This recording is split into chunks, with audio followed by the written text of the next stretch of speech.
ঘুরছে যে সুদ চক্রাকারে, পড়বে কখন কার যে ঘাড়ে, কে জানে সে কথা। তাই আর দেরি না করে উল্টে ফেলো পাতা। হাই এভরিওয়ান, ক্লাস 10 মাধ্যমিক সবাইকে স্বাগত বাংলার সবচেয়ে বিশ্বস্ত প্ল্যাটফর্ম এসওই বাংলাতে। আমি তোমাদের আমিনুস স্যার আরও একবার হাজির হয়েছি একটা নতুন ক্লাস নিয়ে, চক্রবৃদ্ধি সুদ ও সমাহার বৃদ্ধি সুদ। এই ক্লাসের ওয়ান শট নিয়ে আজকে আমি তোমাদের সামনে এই ওয়ান শটে তোমাদের জন্য রাখতে চলেছি চক্রবৃদ্ধি সুদ এবং সমাহার বৃদ্ধির একদম proper concept, basic to advance প্রত্যেকটা জিনিস খুব নিখুঁতভাবে। সেকেন্ডলি, আমাদের লাস্ট 10 ইয়ার্স PYQ অর্থাৎ লাস্ট 10 বছরে চক্রবৃদ্ধি সুদ এবং সমাহার বৃদ্ধি থেকে যাবতীয় যা বড় প্রশ্ন এসছে সেই সমস্ত প্রশ্নগুলো আজকে করে ফেলবো। এই চক্রবৃদ্ধি এবং সমাহার বৃদ্ধি থেকে একটা কোশ্চেন প্রত্যেক বছর মাধ্যমিক এক্সামে কনফার্ম তুমি পাবে, লং কোশ্চেন, বড় কোশ্চেন। MCQ তুমি সত্য মিথ্যা, শূন্যস্থান পূরণ এই ধরনের প্রশ্নও কিন্তু একটা বা দুটো এই চ্যাপ্টার থেকে পাবে। তাই এই চ্যাপ্টার থেকে প্রায় 5 থেকে 6 নাম্বার তোমাদের কনফার্ম ধরে রাখো। আর আজকের ক্লাসটা যারা করবে, প্রপারলি করবে, তাদের এই 6 নাম্বার কেউ কেড়ে নিতে পারবে না। এই 6 নাম্বার তোমরা প্রত্যেকে পাবে। এই 6 নাম্বারে কোনো রকম কোনো এদিক ওদিক হবে না। তাই আজকের ক্লাস আমরা শুরু করছি, আর কথা বাড়াবো না। প্রত্যেকে ক্লাসটি শেষ পর্যন্ত দেখবে। যারা আমাদের চ্যানেলে নতুন আসছো তারা চ্যানেলটিকে সাবস্ক্রাইব করবে এবং অবশ্যই তোমরা প্রত্যেকে আজকের যে ক্লাস সেটা কেমন লাগলো কমেন্টে লিখে জানাবে। আর বিগত ক্লাসগুলো বা আগামীর ক্লাসগুলো পেতে অবশ্যই চ্যানেলটিকে অন্যান্য ছাত্রছাত্রীদের কাছে অর্থাৎ তোমাদের বন্ধু বান্ধবদের সাথে শেয়ার করে নেবে, তাদের কাছে পৌঁছে দেবে। Thank you everyone. প্রত্যেকে যারা ক্লাসটা দেখছো তারা কমেন্ট সেকশনে কিছু একটা অন্তত লিখে যেও, কিছু না পারলে লাভ ছেড়ে যেও, যাতে করে বুঝতে পারি হ্যাঁ তোমরা ক্লাস দেখেছো, তোমরা অ্যাপ্রিসিয়েট করেছো, সুতরাং আমি মোটিভেটেড হতে পারি এবং আগামীর ক্লাসগুলোকে আরও ভালোভাবে সাজিয়ে ফেলতে পারি। সো আমরা দেরি করব না, শুরু করে দিচ্ছি। স্যার চক্রবৃদ্ধি সুদ, এটা শুনেই আমার মনে হচ্ছে না স্যার সরল সুদ তো সোজা ছিল, আপনি করিয়েছেন, জলের মতো করে ফেলেছি, কিন্তু চক্রবৃদ্ধি সুদে না স্যার মনে হচ্ছে খুব কমপ্লিকেটেড বিষয়, কিছুই বুঝতে পারছি না স্যার। একদম পুঙ্খানুপুঙ্খ প্রত্যেকটা জায়গা বুঝতে পারবে। চক্রবৃদ্ধি সুদ ইজ নট চক্রবৃদ্ধি, অর্থাৎ এটা কিন্তু একেবারেই খুব কঠিন কিছু নয়, তোমরা খুব সহজে এটাকে ধরতে পারবে, চক্রবৃদ্ধি সমাহার বৃদ্ধি দুটোকেই। চলো প্রথমেই বলি আমরা চক্রবৃদ্ধি সুদ বলতে কি বুঝবো। অ্যাকচুয়ালি আমরা সিঁড়ি দেখেছি, হ্যাঁ স্যার দেখেছি, আমরা সিঁড়ি দু ধরনের দেখেছি। স্যার দু ধরনের সিঁড়ি, হ্যাঁ স্যার, একটা তো এই ধরনের সিঁড়ি আমরা দেখেছি, আমরা সবসময় আরোহণ করি। আর একটা স্যার অ্যাকচুয়ালি এটা ফ্ল্যাট সিঁড়ি, অর্থাৎ জাস্ট এইভাবে উঠছে, আর একটা কি এইভাবে উঠছে, তারপর আবার এখানে উঠছে, তারপর আবার এখানে উঠছে। তো এই দু ধরনের সিঁড়ি হয়। অ্যাকচুয়ালি একটা হচ্ছে ফ্ল্যাট সিঁড়ি অর্থাৎ স্মুথ উঠে যাওয়া যায়, আর একটা হচ্ছে ধাপে ধাপে ধাপে ধাপে ওঠা। অ্যাকচুয়ালি সরল সুদ মানে এই স্মুথলি উঠে যাওয়া, অর্থাৎ তুমি কোনো আসল ব্যাংক থেকে নিয়েছো, তার পরিবর্তে তোমার সুদ দিতে হচ্ছে 5% হারে, সেটা 2 বছর বা 5 বছরের জন্য দিতে হচ্ছে। এই আসলটা আর কোনো চেঞ্জ হচ্ছে না। বাট চক্রবৃদ্ধি সুদের ক্ষেত্রে কিন্তু এই আসলটা চেঞ্জেবল, অর্থাৎ তুমি আসলটা নিয়েছো, তারপর তুমি সুদ দিচ্ছ, সেখানে কিন্তু আসলটা তোমার কমছে, তুমি যত সুদ দিচ্ছ তাহলে আসলটা কমতে কমতে যাচ্ছে, অর্থাৎ সুদ তোমার কমতে কমতে যাবে। আবার অপোজিটটাও হতে পারে, যদি কেউ তুমি সুদ নিয়েছো, যদি কেউ সুদ দেয়, সেক্ষেত্রে কি হবে? সুদ দেওয়ার ক্ষেত্রে যেটা হচ্ছে যে আমি 100 টাকা আমার কাছ থেকে কেউ ধার নিয়েছে, তাহলে 100 টাকা আমার কাছ থেকে কেউ ধার নিয়েছে, এখন সেই 100 টাকার উপর 1 বছরের সুদ হলো 10 টাকা, তাহলে পরের বছরের জন্য কিন্তু আসল 110 টাকা, অর্থাৎ 110 টাকার উপর সে সুদ দেবে। এটা সরল সুদের ক্ষেত্রে হয় না, এটা একমাত্র চক্রবৃদ্ধি সুদের ক্ষেত্রেই সম্ভব। অর্থাৎ আসলের সাথে সুদটা যোগ হয়ে যায় প্রথম বছর, মানে বছর অনুযায়ী প্রথম বছর আসলের সাথে সুদটা যোগ হয়ে গেল, যোগ হয়ে পরের বছরের আসল তৈরি হলো, আবার পরের বছরে যে সুদটা হলো সেটা আসলের সাথে যোগ হয়ে তৃতীয় বছরের আসল তৈরি হলো। তো এভাবেই কিন্তু বিষয়গুলো ঘটে থাকে। তাহলে একটা হচ্ছে যেটা স্টেপ বাই স্টেপ, আর একটা হচ্ছে যেটা স্মুথ পাতে চলা। তো এই দুটো কনসেপ্ট তোমাদের বোঝা গেছে। এই দুটো কনসেপ্টে কোনো সমস্যা আছে কিনা একটু তোমরা জানো। আই থিঙ্ক কোনো সমস্যা নেই, কমেন্টে লিখে জানাবে সমস্যা আছে কিনা। তাহলে সরল সুদ জাস্ট 100 টাকা আমি রেখেছি কোনো জায়গায় বা আমি তুলেছি কোনো জায়গা থেকে, 5 বছরের জন্য হলো এই 100 টাকাই 5 বছরের জন্য। বাট সরল সুদ যেটা 5 বছরের জন্য একভাবে বাড়ছে, চক্রবৃদ্ধি সুদের ক্ষেত্রে সেটা বছর বছর ইনক্রিজ হচ্ছে। অর্থাৎ 100 টাকায় প্রথম বছরের সুদ 10 টাকা, তাহলে পরের বছরের জন্য আসল হয়ে গেল 110 টাকা। তাহলে 110 টাকায় পরের বছরের সুদ 12 টাকা, তাহলে পরের বছরের জন্য আসল হয়ে গেল 110 যোগ 12 অর্থাৎ 122 টাকা। এভাবে কিন্তু আসলটা বাড়তে থাকে। কিন্তু সরল সুদের ক্ষেত্রে আসলটা ফিক্সড। ক্লিয়ার না ক্লিয়ার নয়? হ্যাঁ স্যার ক্লিয়ার। তাহলে এই হচ্ছে আসল এবং সরল সুদের মধ্যে পার্থক্য। এবার তুমি যদি বলো আসল এবং সরল সুদের মধ্যে স্যার আর এইটা তো আপনি জাস্ট থিওরিটিক্যালি বললেন, প্র্যাকটিক্যালি কি পার্থক্য? প্র্যাকটিক্যালি পার্থক্যটা হলো সরল সুদের ক্ষেত্রে আই ইকুয়াল টু কী হতো, PTR/100। এইটা সরল সুদের ক্ষেত্রে হতো, কিন্তু চক্রবৃদ্ধি সুদের ক্ষেত্রে এটা আর হবে না। অর্থাৎ চক্রবৃদ্ধি সুদের ক্ষেত্রে এই ফর্মুলাটা কিন্তু চেঞ্জ হয়ে যাবে। এই যেটা দেখালাম যে সিম্পল ইন্টারেস্ট স্মুথলি, জাস্ট একটা স্মুথলি একটা হরাইজন্টালি বাড়তে থাকছে, বাট কম্পাউন্ড ইন্টারেস্ট কিন্তু হরাইজন্টালি নয়, সেটা এইভাবে বাড়তে থাকছে। অর্থাৎ সেটা ধাপে ধাপে ধাপে ধাপে বাড়তে থাকছে। ক্লিয়ার না ক্লিয়ার নয় স্যার? Yes sir clear. এইবার আসি চক্রবৃদ্ধি সুদের। তাহলে আমাদের ডেফিনেশনটা কি বা চক্রবৃদ্ধি সুদের ফর্মুলাটা কি? তাহলে সরল সুদের formula I equal to PTR/100, যেখানে P কত, P ইকুয়াল টু আসল বা প্রিন্সিপাল, আমার T কত, T ইকুয়াল টু সুদ বা সরল সুদ, আর কত, R ইকুয়াল টু সুদের হার। এই সরি, টি সুদ বলছি কেন, টি তো সুদ নয়, টি হলো গিয়ে টাইম বা সময়, আর আর কি হলো, আর হলো গিয়ে সুদের হার। তাহলে টি হয়ে গেল টাইম বা সময়, আসল পি, আর আর হচ্ছে সুদের হার। তাহলে PTR/100। এই সেম জিনিসটাই যদি আমার চক্রবৃদ্ধি সুদের ক্ষেত্রে হয়, তাহলে চক্রবৃদ্ধি সুদের ক্ষেত্রে যেটা হয় সেটা হচ্ছে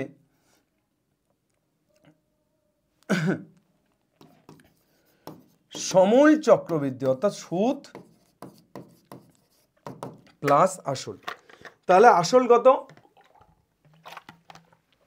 আসল পি 1 প্লাস, আসল পি 1 প্লাস সুদের হার কত, আর। তাহলে 1 plus R/100 whole to the power কত sir, whole to the power n। Sir এখানে n কি ডিফাইন করে, এখানে যেমন t টাইম ডিফাইন করে, এখানে কিন্তু n টাইম ডিফাইন করে। ঠিক আছে? তাহলে টাইমটা যদি প্রথম বছরের জন্য হয়, যদি 1 বছর হয়, তাহলে অ্যাকচুয়ালি কি আসল হচ্ছে p প্লাস 1 বছরের জন্য, অর্থাৎ PR/100। অর্থাৎ কি হলো, আসলের সাথে কে যোগ হলো, 1 বছর, অর্থাৎ এই PTR/100টাই কিন্তু যোগ হলো। দেখো P প্লাস PR/100, তবেই তো P কমন নিলে 1 প্লাস R/100। তাহলে এটা 1 বছরের জন্য।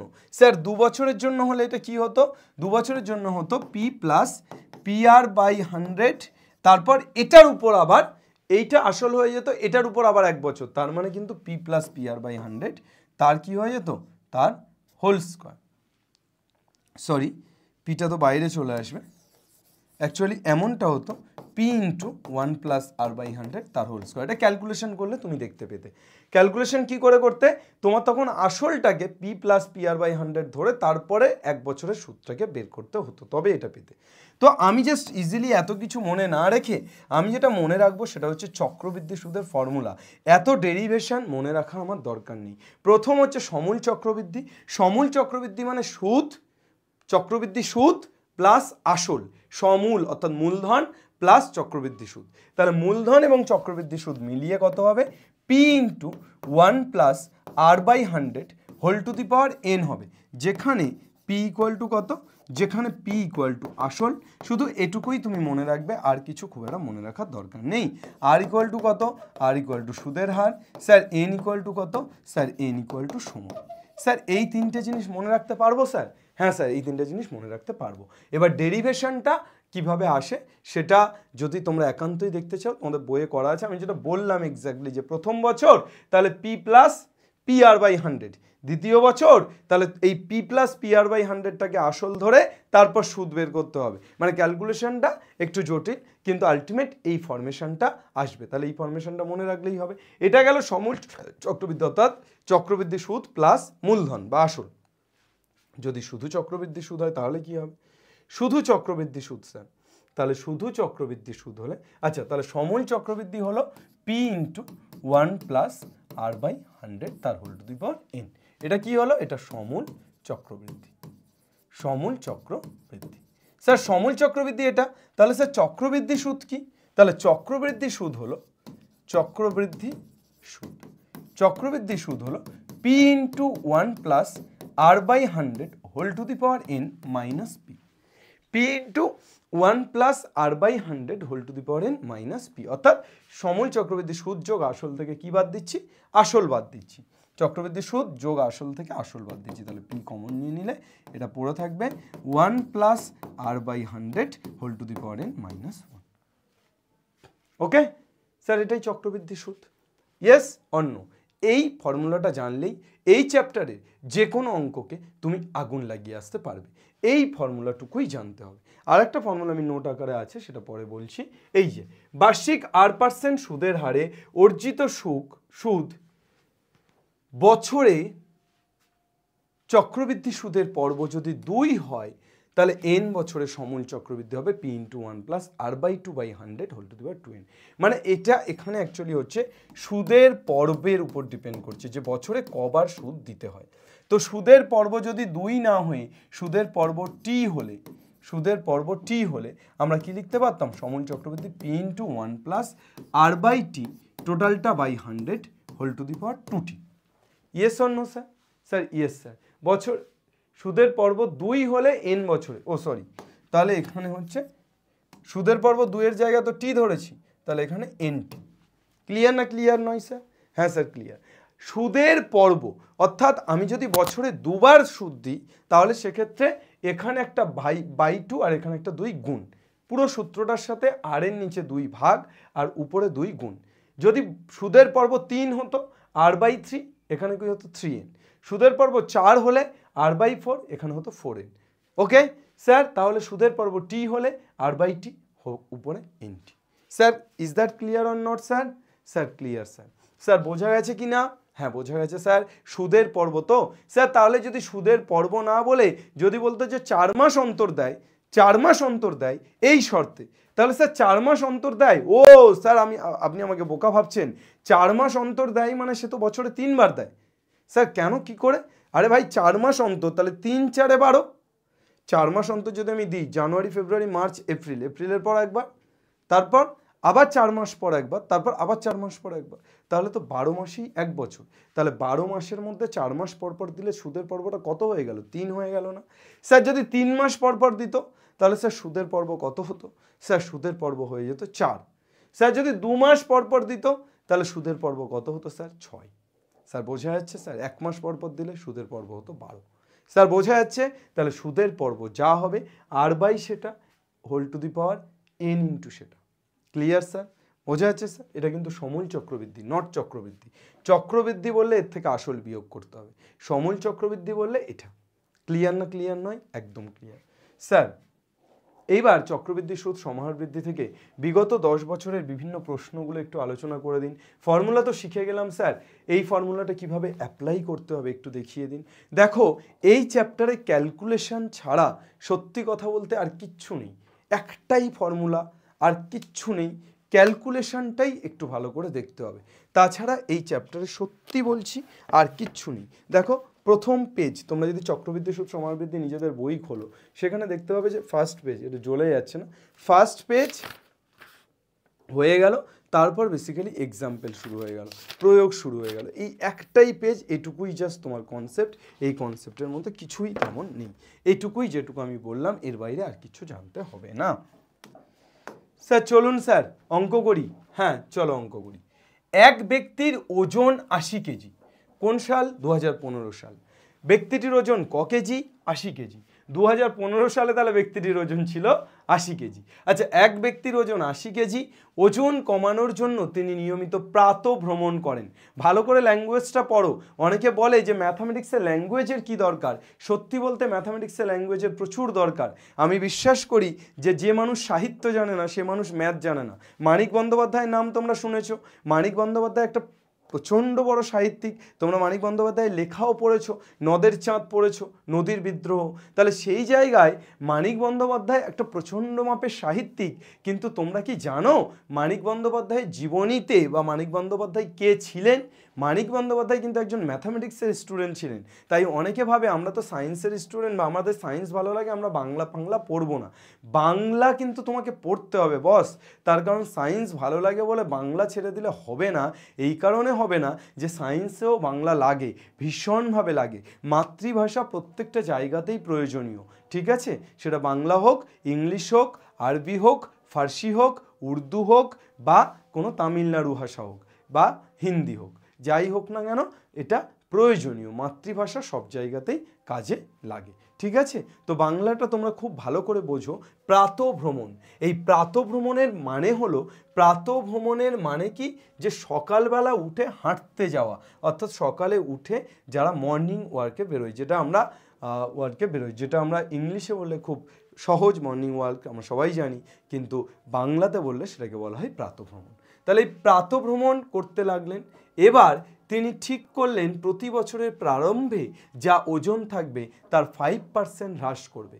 প্রতি বছরের শুরুতে যা ওজন থাকবে শেষে গিয়ে 5% হ্রাস করবে। 3 বছর পর ওই ব্যক্তির ওজন কত হবে?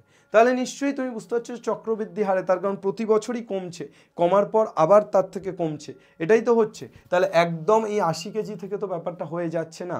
80 কেজি থেকে প্রতি বছর যেহেতু তিনি চেষ্টা করছেন 5% হ্রাস করবে, প্রথম বছরের শেষে দেখা গেল 80 থেকে সেটা 70 হয়েছে। তাহলে ওই 70 থেকে তো তিনি তারপর কমানোর চেষ্টা করবে, নাকি তিনি সেই আগের 80 থেকে কমানোর চেষ্টা করবে? নিশ্চয়ই নয়। তাহলে এটা চক্রবৃদ্ধির মধ্যে পড়ে যাচ্ছে। এবার হ্রাস, মনে রেখো আমরা এখানে দুটো জিনিস, আমরা যখন সমাহার বৃদ্ধি বা হ্রাস পড়ব, এটা অ্যাকচুয়ালি সমাহার বৃদ্ধির মধ্যে পড়ে যাচ্ছে। তো সমাহার বৃদ্ধি বা হ্রাস যখন হবে, সমাহার বৃদ্ধি হলে তো প্লাস, সমাহার বৃদ্ধি হলে মানে চক্রবৃদ্ধি সুদের যে সূত্রটা শিখেছি সমূল চক্রবৃদ্ধির, সেখানে সমাহার বৃদ্ধির সূত্রটাও সেম। শুধুমাত্র তোমার যদি বৃদ্ধি হয় তবে প্লাস, যদি হ্রাস হয় তবে এখানে মাইনাস। ক্লিয়ার না? ক্লিয়ার নয়? চক্রবৃদ্ধি সুদ আর সমাহার বৃদ্ধির সূত্র সেম, শুধু সমাহার বৃদ্ধি বা হ্রাসের ক্ষেত্রে বৃদ্ধি হলে প্লাস, হ্রাস হলে মাইনাস। আর চক্রবৃদ্ধি সুদের ক্ষেত্রে সবসময় প্লাস, কারণ সুদ সবসময় বাড়ে, সুদ কখনো কমে না, তাই জন্য এখানে মাইনাস হয় না। কিন্তু সমাহার বৃদ্ধি, এখানে যেমন সমাহার বৃদ্ধির ক্ষেত্রে ওজন হতে পারে, কারুর বয়স হতে পারে, তো এইগুলো কমা বাড়া দুটোই হতে পারে। তো সেক্ষেত্রে এইভাবে ব্যাপারটাকে ডিফাইন করা হয়। বয়স কমে না, ওজন কমে। উচ্চতা স্যার কমে না কিন্তু, ঠিক আছে? তো ওজনের ক্ষেত্রে হতে পারে। তারপর ধরো কোনো অভ্যাস, সেই অভ্যাসের ক্ষেত্রে বাড়তে পারে কমতে পারে, যেমন ধূমপান করা, বাড়তে পারে কমতে পারে, তাহলে এটা সমাহার বৃদ্ধির মধ্যে পড়ে যাচ্ছে। গাছ কাটা, গাছ কাটতে পারি আবার গাছ লাগাতেও পারি, তো এটা সমাহার বৃদ্ধির মধ্যে পড়ে যাচ্ছে। তো এই জিনিসগুলো সমাহার বৃদ্ধির মধ্যে পড়ে। তাহলে কি করছে? ব্যক্তিটির ওজন 80 কেজি, তাহলে পি ইকুয়াল টু এখানে কত দেওয়া আছে? পি ইকুয়াল টু তোমার দেওয়া আছে 80। ওকে স্যার, ওজন কমানোর জন্য নিয়মিত প্রাতঃভ্রমণ করতে লাগলেন, আর পার্সেন্ট কত? 5%। স্যার 3 বছর পর, তাহলে এন ইকুয়াল টু কত স্যার? 3। তাহলে 3 বছর পর ওই ব্যক্তির ওজন কত হবে? তাহলে 3 বছর পর ওই ব্যক্তির ওজন হবে,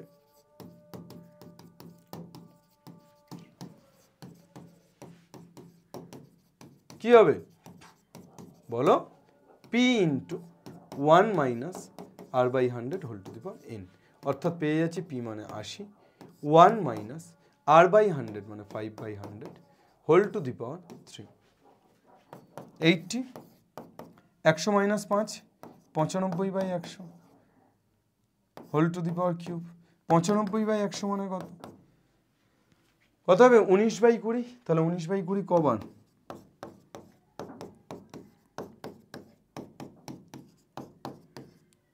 0 0 কাটছে। স্যার কত পাচ্ছি? 2 দিয়ে কাটলে স্যার এই 2 না, এই 2 দিয়ে কাটুন। 4 4 5 20। স্যার কত হচ্ছে? স্যার 4 5 20 না করে একটা কাজ করুন না স্যার, এখানে 2 দিয়ে কাটুন 10, এখানেও কাটুন 10। স্যার 19 ইন্টু 19 ইন্টু 19 গুণ করে দিন। স্যার 19 19 19 গুণ করলে কত হচ্ছে? 19 19 19 গুণ করলে ফিনিশ হচ্ছে 19 ইন্টু 19 ইন্টু 19 বাই 10 ইন্টু 10 মানে 100, যা হবে 2 ঘর আগে দশমিক। তাহলে ব্যক্তির ওজন কত হবে তুমি পেয়ে যাবে 19 ইন্টু 19 ইন্টু 19। 3বার যদি 19কে গুণ করি তাহলে অ্যাকচুয়ালি কত পাচ্ছি দেখে নিই, ক্যালকুলেটার মারছি, কিন্তু তোমরা পরীক্ষাতে ক্যালকুলেটার মারতে পারবে না, তোমাদেরকে গুণই করতে হবে। 19 ইন্টু 19 ইন্টু 19 6859, 6859 বাই 100। তাহলে তার ওজন কত হবে 68.59 কেজি। 3 বছর পর তার ওজন কত হবে 68.59 কেজি। ছিল কত 80, করলো কত 68.59, বা ভালো ওজন কমিয়েছে। চলো নেক্সট। কারখানায় ব্যবহৃত কোনো একটি যন্ত্রের মূল্য প্রতি বছর 10% হারে হ্রাসপ্রাপ্ত হয়।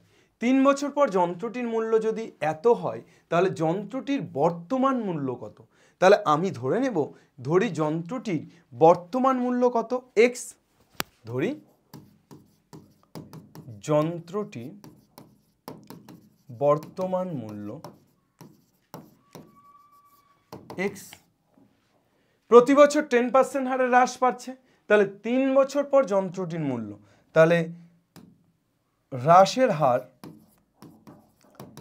হার কত পার্সেন্ট বাবা? প্রতি বছর 10%, তাহলে হ্রাসের হার 10%। কত সালে এসছে 2016 সালে। সময় কত দেওয়া আছে 3 বছর, তাহলে 3 বছর পর যন্ত্রটির মূল্য 43,740 টাকা। তাহলে এখন আমরা কি করব, তাহলে শর্তানুসারে x into 1 plus 10/100 whole to the power cube equal to কত 43,740। তাহলে কত পেয়ে যাচ্ছি x ইন্টু 0 0 কাটছে 10 প্লাস 1 11/10 তার হোল কিউব, তাহলে 11/10 ইন্টু 11/10 ইন্টু 11/10 ইকুয়াল টু কত 43,740। x equal two 43,740 into 10 into 10 into 10, 11 into 11 into 11। চল x ইকুয়াল টু কত পাচ্ছি 11 দিয়ে কাটো, তারপর আবার 11 দিয়ে কাটো, তারপর আবার 11 দিয়ে কাটো, যেটা পাচ্ছ বসিয়ে দেবে। ও সরি বাবা, কি বড় ভুল করছিলাম বাবা। এই ভুলগুলোই কিন্তু নিজের অজান্তে হয়ে যায়, এবং এই ভুলগুলো হয়ে গেলেই মানুষ ঝাড় খায়।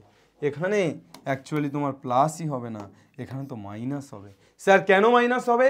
স্যার হ্রাস হচ্ছে তো, তাহলে হ্রাস হলে মাইনাস হবে না স্যার? তাহলে স্যার এখানে কত হচ্ছে x ইন্টু 10 মাইনাস 1, তাহলে 9/10 তার whole cube, 9/10 into 9/10 into 9/10, 43,740। Sir x equal to কত 43,740 ইন্টু 10 ইন্টু 10 বাই কত 9 ইন্টু 9। স্যার এবার করে ফেলুন স্যার। अभी ना जाओ छोड़ कर ये दिल अभी भरा नहीं, ক্যালকুলেশন করতে পারবে? চলো। 8% হারে চক্রবৃদ্ধি সুদে কোনো মূলধন 8 বছরে দ্বিগুণ হলে 4 গুণ হবে কত বছরে? স্যার 16 বছরে। স্যার ঘোড়ার ডিম, এইভাবে কিন্তু বলা যায় না। এই অঙ্কটা দেখে আমার মনে হবে হ্যাঁ খুব স্বাভাবিক তো, যে 8% চক্রবৃদ্ধি সুদে একটা মূলধন যদি 8 বছরে দ্বিগুণ হয় তাহলে সেই মূলধনটা 4 গুণ হবে 16 বছরে। খুব সহজ বলা, কিন্তু এতটা সহজও নয়, তার কারণ এখানে অনেকগুলো ফ্যাক্টর কাজ করছে। সেই ফ্যাক্টরগুলোকে নিয়ে আমাদেরকে এগোতে হবে। সেই ফ্যাক্টরগুলো কি কি? 1 নাম্বার, প্রথমেই আমরা যে ফ্যাক্টরটাতে আসবো সেই ফ্যাক্টরটা হলো যে এক্স্যাক্টলি কি কি আমার হাতে দেওয়া আছে। কি কি স্যার? সুদের হার কত পার্সেন্ট স্যার? 8%। 2017 সালে এসছে, দেখো একদম সহজ অঙ্ক। চক্রবৃদ্ধি সুদে কোনো মূলধন 8 বছরে দ্বিগুণ হয়, তাহলে ক বছরে দ্বিগুণ হয় বাবা? 8 বছরে। স্যার আপনি কোন বছর মাধ্যমিক দিয়েছিলেন বলুন তো? এই অঙ্কগুলো আপনার বছরে কি এসছে কোনোটা? না, আমি তারও আগে। স্যার কত আগে স্যার? আপনি তো বয়স্ক মনে হচ্ছে। কমেন্টে জানিও তো আমার বয়স কত হতে পারে বা আমি কোন সালে মাধ্যমিক দিয়েছি। আমিনুস স্যার কোন সালে মাধ্যমিক দিয়েছে, ঠিক আছে? Nation wants to know. Actually সেই তোরা বাহুবলী সিনেমা দেখেছিস, বাহুবলী সিনেমাতে কাটাপ্পা বাহুবলী কো কিউ মারা, এটা কিছুদিন ধরে ফেসবুকে ঘুরতো যে কাটাপ্পা বাহুবলী কো কিউ মারা। তো সেরকমভাবে আমিনুর স্যারের বয়স কত এটা তোরা কমেন্টে জানাস, বা আমিনুর স্যার কোন সালে মাধ্যমিক দিয়েছে। আচ্ছা, দেওয়া আছে সুদের হার 8%, চক্রবৃদ্ধি সুদের কোনো মূলধন 8 বছরে দ্বিগুণ হয়, তাহলে সময় কত বছর? সময় ইকুয়াল টু 8 বছর। ধরি আসল এক্স, তাহলে আসল হচ্ছে এক্স টাকা। তাহলে আসল যদি এক্স টাকা হয়, আমার কি বলেছে 8 বছরে চক্রবৃদ্ধি সুদের মূলধন 8 বছরে দ্বিগুণ হয়, তাহলে এখান থেকে আমি কি লিখতে পারি শর্তানুসারে X into 1 plus R by 100 whole to the power 8 equal to কত? 2x। ইকুয়াল টু কত পাচ্ছি? 8% হারে চক্রবৃদ্ধি সুদে কোনো মূলধন 8 বছরের মূলধনটা কত হয়ে যাচ্ছে? দ্বিগুণ। তাহলে ইকুয়াল টু আমরা কত লিখতে পারছি? ইকুয়াল টু লিখতে পারছি 2x।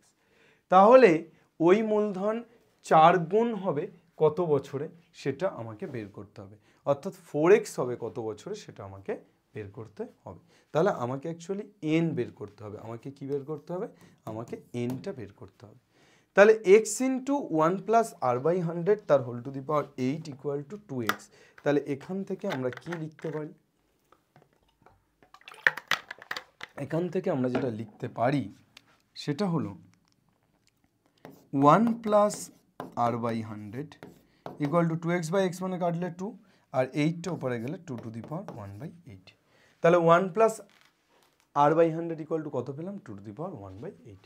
Yes sir? হ্যাঁ স্যার, বোঝা গেল স্যার। এবার তাহলে আমি ধরে নিচ্ছি n বছরে 4 গুণ হবে। ধরি n বছরে 4 গুণ হবে, তাহলে n বছরে খুব সহজ, দেখো কিচ্ছু নেই, n বছরে 4 গুণ হবে। তাহলে n বছরে যদি 4 গুণ হয়, তাহলে আমি এখান থেকে লিখতে পারি অতএব বা দ্বিতীয় শর্তানুসারে x into 1 plus R by 100 whole to the power n equal to কত? 4x। তাহলে এখানেও x কাটছে, তাহলে x কাটলে 1 প্লাস আর বাই 100 তার মানে 2 to the power 1 by 8, 2 to the power 1 by 8 তার হোল টু দি পাওয়ার কত? n ইকুয়াল টু x কেটে গেলে কি পড়ে থাকছে? 4। তাহলে এখান থেকে আমরা কত পেয়ে যাচ্ছি? 2 to the power n by 8 equal to 4 মানে 2 স্কোয়ার। তাহলে এখান থেকে আমরা 2 অর্থাৎ সাফিক্সটা বাদ দিয়ে দিলে সূচক অর্থাৎ n বাই 8 ইকুয়াল টু কত? 2। তাহলে n ইকুয়াল টু কত? 16। স্যার আমি তো বলেছিলাম 16 বছর, আপনি বিশ্বাসই করেননি। ঠিক আছে, n ইকুয়াল টু কত বছর পেলাম? তাহলে মূলধন 8 বছরে দ্বিগুণ হলে 4 গুণ হবে 16 বছরে। Yes or no sir? Clear sir. Sir আপনি তখন তাহলে কেন বিশ্বাস করলেন না? অ্যাকচুয়ালি এটা 16 জায়গায় 18ও হতে পারতো, তোমাকে চক্রবৃদ্ধি সুদের আকারে করে দেখাতে হবে, তা না হলে মুখ দেখে তোমাকে 5টা নাম্বার 2017 সালে দেবে না, তুমি যদি ডাইরেক্ট বলে দাও। ঠিক আছে, চলো। বার্ষিক 4% হারে সুদে কত টাকার 2 বছরের সরল সুদ ও চক্রবৃদ্ধি সুদের অন্তর 80 টাকা। ধরি x টাকা, ধরি x টাকার চক্রবৃদ্ধি সুদ, ডট ডট ডট ডট লিখে দাও, সরল সুদের অন্তর 80 টাকা। তাহলে সময় কত দেওয়া আছে? 2 বছর। সুদের হার কত আছে? 4%। তাহলে আমি শর্তানুসারে কি লিখতে পারি? চক্রবৃদ্ধি সুদ, সরল সুদ ও চক্রবৃদ্ধি সুদের অন্তর 80 টাকা। তাহলে চক্রবৃদ্ধি সুদ অবভিয়াসলি বেশি হবে। তাহলে চক্রবৃদ্ধি সুদ যদি বেশি হয়, তাহলে আমি লিখতে পারি x into 1 plus 4/100 whole to the power 2 minus PTR by 100 অর্থাৎ সরল সুদ। তাহলে x into 2 into 4/100 equal to কত? 80। ক্যালকুলেট করো, ক্যালকুলেট করে দেখো, যেটার করে find the value of x, এক্সের মান বের করো। আচ্ছা, এটা হোমওয়ার্ক দিতে পারি না? পারি না স্যার? এটা পারবো না? পারবো না স্যার? আই থিঙ্ক এটা তোমরা পারবে। ক্লিয়ার না? ক্লিয়ার নয়? চক্রবৃদ্ধি সুদ সবসময় বেশি হয়, তাই চক্রবৃদ্ধি সুদ মাইনাস সরল সুদ। এখানে কিন্তু সরল সুদ মাইনাস চক্রবৃদ্ধি সুদ করলে হবে না। স্যার বুঝতে পারছেন? পারছি স্যার। চলো নেক্সট, আমিনুর। अरे बाबा आ गया हम। आ गया ম্যাথ মে ভি আ গয়া ম্যাথ করাচ্ছিও আমি ম্যাথও আমাকে নিয়ে এবং সবই আমিময় ম্যাথ তুমি যে করছো তুমিও তো আমি শোনো আমিনুর একটি ব্যাংক থেকে ৬৪,০০০ টাকা ধার নিয়েছে এ বাবা দেনদার হয়ে গেছি ৬৪,০০০ টাকা ধার করেছি আমিনুর একটি ব্যাংক থেকে ৬৪,০০০ টাকা ধার নিয়েছে ২০১৮ সালে এটা এসছে আমিনুর দিয়ে মাধ্যমিকে অঙ্ক এসছে আমিনুর তো অলরেডি ভাইরাল হয়ে আছে যদি ব্যাংকের সুদের হার প্রতি বছরে প্রতি টাকায় 2.5 পয়সা হয় 1 টাকায় সুদ কত 1 টাকায় সুদ 2.5 পয়সা তাহলে 1 টাকা মানে অ্যাকচুয়ালি 100 পয়সায় তাহলে এখানে লিখতে পারি 1 টাকা না লিখে 100 পয়সায় সুদ 100 পয়সায় সুদ এটা তাহলে 1 পয়সায় সুদ কত 2.5/100 এত আর তাহলে শতকরা সুদ কত শতকরা সুদ মানে তো সুদের হার তাহলে 2.5/100 ইনটু 100 কেটে যাচ্ছে 2.5% সুদের হার কত পেয়ে গেলাম শতকরা সুদ 2.5 তাহলে শতকরা সুদ 2.5 মানে অ্যাকচুয়ালি সুদের হার কত হয়ে গেল শতকরা সুদ 2.5 তাহলে সুদের হার কত হয়ে গেল অতএব সুদের হার তাহলে সুদের হার আমরা কত পেয়ে গেলাম 2.5% তাহলে সুদের হার 2.5% আমিনুর একটা ব্যাংক থেকে কত টাকা ধার নেয় আসল ইকুয়াল টু কত আসল ইকুয়াল টু আমিনুর একটা ব্যাংক থেকে ৬৪,০০০ টাকা ধার নেয় তাহলে আসল ৬৪ ব্যাংকের সুদের হার হয়ে গেছে ওই টাকা 2 বছরের চক্রবৃদ্ধি সুদ তাহলে সময় কত স্যার সময় 2 বছর ৬৪,০০০ টাকা স্যার চলুন কোথায় আমগা বাড়ি আচ্ছা তাহলে সমূল চক্রবৃদ্ধি আমরা কি বের করব সমূল চক্রবৃদ্ধি তার থেকে আমরা আসলটা বাদ দিয়ে দিলে সুদ পেয়ে যাব তাহলে সমূল চক্রবৃদ্ধি ইকুয়াল টু কত হবে পি অর্থাৎ ৬৪,০০০ ইনটু 1 প্লাস আর বাই 100 তাহলে আর মানে কত 2.5/100 হোল টু দি পাওয়ার কত সময় 2 ক্যালকুলেট করো ক্যালকুলেট করে যেটা পাবে সেখান থেকে ৬৪,০০০ টাকাটা বাদ দিবে যা পাবে সেখান থেকে ৬৪,০০০ টাকাটা বাদ দিয়ে দেবে তাহলেই কি পাবে তাহলেই সুদটা পেয়ে যাবে চক্রবৃদ্ধি সুদটা পেয়ে যাবে ক্লিয়ার না ক্লিয়ার নয় বোঝা গেছে না যায়নি একটু জানিয়ে দাও এই জায়গাটা মেইনলি ইন্টারেস্টিং জায়গা যে 100 পয়সায় সুদ 2.5 তাহলে 1 পয়সায় সুদ 2.5/100 এবার যেটা বিষয় সেটা হচ্ছে যে প্রতি বছর প্রতি টাকায় 2.5 পয়সা তাহলে 1 টাকায় 2.5 পয়সা 1 পয়সায় কত সুদ সেটা পেয়ে গেলাম তাহলে এবার 100 দিয়ে গুণ করলে শতকরা সুদ পেয়ে গেলাম শেষ গল্প চলো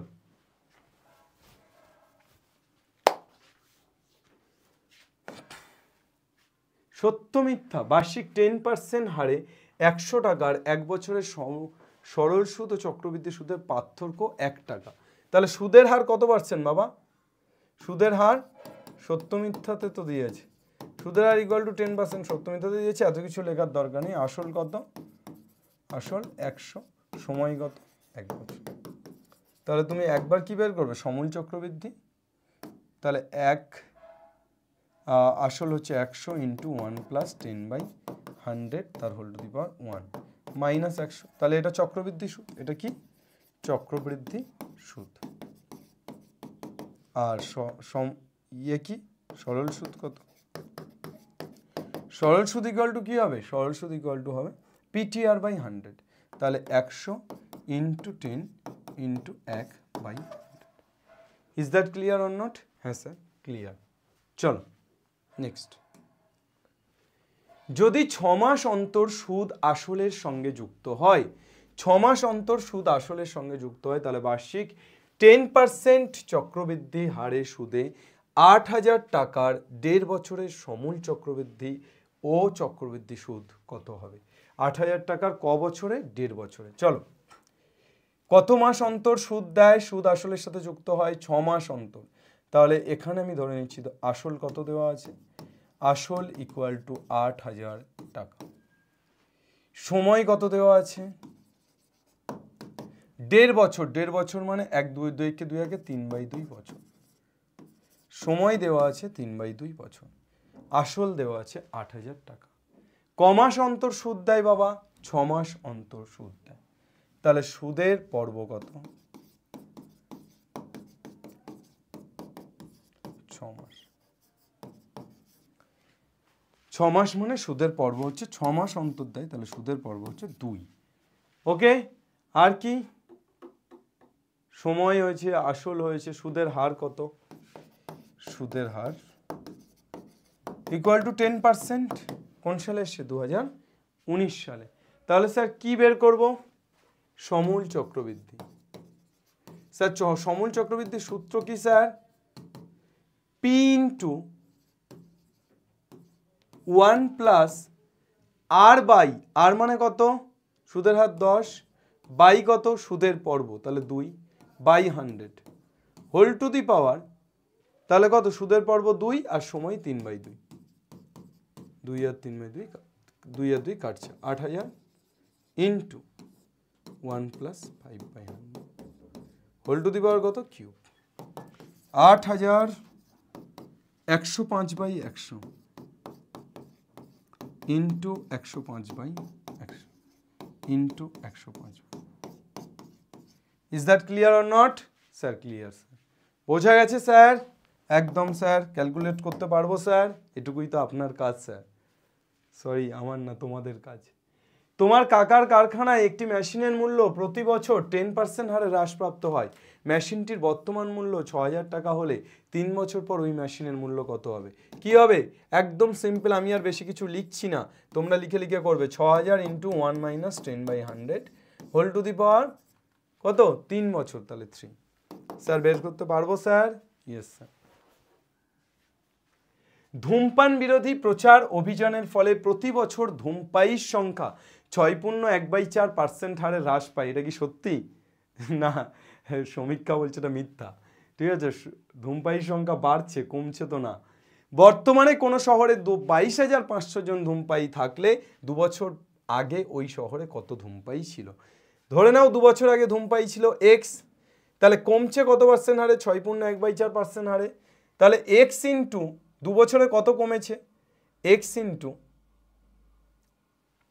আমার ছিল এক্স, তাহলে এক্স ইন্টু 1 মাইনাস r/100 মানে 424 আগে 25/4/100 whole to the power 2 equal to কত হবে? কত হবে? কমার পর কত হয়েছে? 22,500। ক্যালকুলেট করো, এক্স এর মান পেয়ে পারবে? 25 আর 4/100, তাহলে 25 আর 100 কাটলে হয়ে যাচ্ছে এখানে x ইন্টু 25 আর 100 কাটলে হয়ে যাচ্ছে 4 25 100 1/4 1 মাইনাস 1/16 তার হোল স্কোয়ার ইকুয়াল টু 22,500। কত পেয়ে যাচ্ছি? x ইন্টু 9/10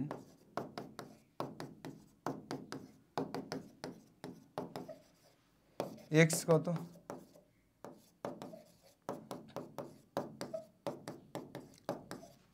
চল বের করে ফেলো কত হচ্ছে, গল্প শেষ করে দাও নাকি? দেখো, আমি 2 বছর আগে ধূমপায়ীর সংখ্যা ধরেছি এক্স, তাহলে যেহেতু কমছে তাই মাইনাস হবে, তাহলে এক্স ইন্টু 1 মাইনাস r/100 তার হোল স্কোয়ার, অর্থাৎ 2 বছর পরে। তাহলে আমার কত হলো? 2 বছর পরে আমার হলো 22,500, অর্থাৎ 2 বছর পর মানে এখন, আমি 2 বছর পূর্বে মানে আগে, 2 বছর আগে সেটাকে এক্স ধরেছি। ঠিক আছে স্যার? হ্যাঁ, আর কি আছে? 20,000 টাকার 5% হারে চক্রবৃদ্ধি সুদ ও সরল সুদের পার্থক্য। একবার চক্রবৃদ্ধি সুদ বের করবে, একবার সরল সুদ বের করবে। পারবে না? পারবে না? পারবে না? পারবে না? বলো। স্যার পারবো স্যার। ক্যালকুলেশন নিজে হাতে করো। 25,000 টাকায় 3 বছরের জন্য এমনভাবে ধার করলেন যাতে প্রথম, দ্বিতীয়, তৃতীয় বছরের বার্ষিক সুদের হার 4%, 5%, 6%। আমন সুদ আসলে কত টাকা জমা দেবে? এটার একটা সূত্র আছে, পি ইন্টু, যদি এইভাবে প্রত্যেক বছরে সুদের হার বাড়তে থাকে তাহলে 1 প্লাস r1/100 এটা প্রথম বছর, তারপর 1 প্লাস r2/100 দ্বিতীয় বছর, সমূল চক্রবৃদ্ধি 1 প্লাস r3/100 তৃতীয় বছর, এবং এভাবেই চলতে থাকছে। সমূল চক্রবৃদ্ধি মানে কি? সুদ আর আসল মিলিয়ে যেটা হয়। ঠিক আছে, তাহলে এখানে আমার বেসিক্যালি কত হবে? এখানে হবে 25,000 ইন্টু 1 প্লাস r/100 মানে 4/100, তারপর 1 প্লাস 5/100, তারপর কত? 1 প্লাস 6। স্যার বোঝা গেল স্যার? Okay sir. এই কি হলো স্যার? ম্যাজিক। আচ্ছা, তো এই মোটামুটি আমাদের টোটাল গল্প যেটা, সেটাকে অল্প অল্প করে আমরা শেষ করতে পারলাম। চক্রবৃদ্ধি সুদের এই কনসেপ্ট বা এই চ্যাপ্টারটা একদমই সোজা। আমি প্রথমেই শুরুতেই তোমাদেরকে বলেছিলাম যে ইটস এ কমপ্লিট কি not conceptual base, it's a complete calculation base chapter. কিছু চ্যাপ্টার হয় যেগুলো কনসেপচুয়াল বেস, যেমন অ্যাকচুয়াল বিশিষ্ট দ্বিঘাত সমীকরণ, অনেক বেশি ভাবতে হতো। এই চ্যাপ্টারে কনসেপচুয়ালের কোনো জায়গা নেই, পাতিক অঙ্কটাকে পড়ো, পড়লেই বুঝতে পারবে কোন সূত্রটা পড়বে, দুটো তিনটে সূত্র, সেই সূত্রে ফেলো, ক্যালকুলেশন করো। এই অঙ্কে ভুল কোথায় হয়? বেশিরভাগ ছাত্রছাত্রী ভুল করে ক্যালকুলেশানে। আদার্স এই অঙ্ক পারে না বা এই অঙ্ক ধরতে পারে না এমন ছাত্রছাত্রীর সংখ্যা কিন্তু কম। তোমরাও দেখবে যে তোমরা যখন নিজেরা করবে ক্যালকুলেশানেই কিন্তু এই ভুলগুলো হবে, তার কারণ ক্যালকুলেশান অনেক বড় বড়। সেক্ষেত্রে মাথা ঠান্ডা রেখে স্থির মনে ক্যালকুলেশানগুলো করতে হবে, কাটাকুটিগুলো করতে হবে। আশা করি সব ভালো হবে, সব আলো হবে। ক্লাসটা কেমন লাগলো অবশ্যই আরও একবার জানিও। আমাদের চ্যানেলে নতুন এসে থাকলে অবশ্যই চ্যানেলটিকে সাবস্ক্রাইব করো, আমিনুর স্যারকে লাইক ফলো করো এবং অবশ্যই কি শেয়ার করো আমাদের কন্টেন্টগুলোকে, বা এসওই বাংলা যেগুলো তোমাদের জন্য করছে, যে ক্লাসগুলো দিচ্ছে সেগুলোকে অবশ্যই বন্ধুদের সাথে শেয়ার করে নিও। Thank you everyone. তোমাদের প্রত্যেকের হাত ধরে বাংলার প্রত্যেকটি ছেলে মেয়ে পড়বে, শিখবে এবং জিতবে। জয় হিন্দ।